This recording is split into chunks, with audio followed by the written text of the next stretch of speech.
আত্তাহি নামে একটি ছেলে এবং রুতবা নামে একটি মেয়ে বাস করত। তারা সবচেয়ে ভালো বন্ধু ছিল এবং বিশ্বাস ও দয়ার একটি দৃঢ় বন্ধন ভাগ করে নিয়েছে। এক উজ্জ্বল সকালে আত্তাহি এবং রুতবা তাদের নামাজ পড়ার জন্য মসজিদে যাওয়ার সিদ্ধান্ত নেন।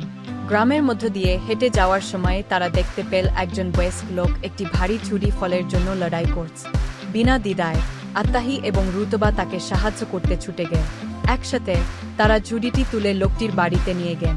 বৃদ্ধ লোকটি খুব কৃতজ্ঞ হয়ে তাদের আশীর্বাদ করলেন। তিনি বললেন, আল্লাহ আপনার দয়া এবং উদারতার জন্য উভয়কে আশীর্বাদ করুন। মনে রাখবেন, অন্যকে সাহায্য করা এক ধরনের ইবাদত। আত্তাহি ও রুতবা হাসতে হাসতে মসজিদের দিকে যেতে থাক। তারা খুশি এবং সন্তুষ্ট বোধ করেছিল, জেনেছিল যে তারা একটি ভালো কাজ করেছে।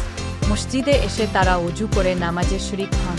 তারা প্রার্থনা করার সময় তারা আল্লাহর সাথে শান্তি এবং সংযোগের গভীর অনুভূতি অনুভব করেছিল। নামাজের পর তারা অন্যান্য শিশুদের সাথে ইমামের কাছ থেকে একটি গল্প শোনার জন্য বসে। তিনি তাদের নবী মুহাম্মদ এবং তার করুণা ও সহানুভূতিশীল আচরণ সম্পর্কে বলেছিলেন।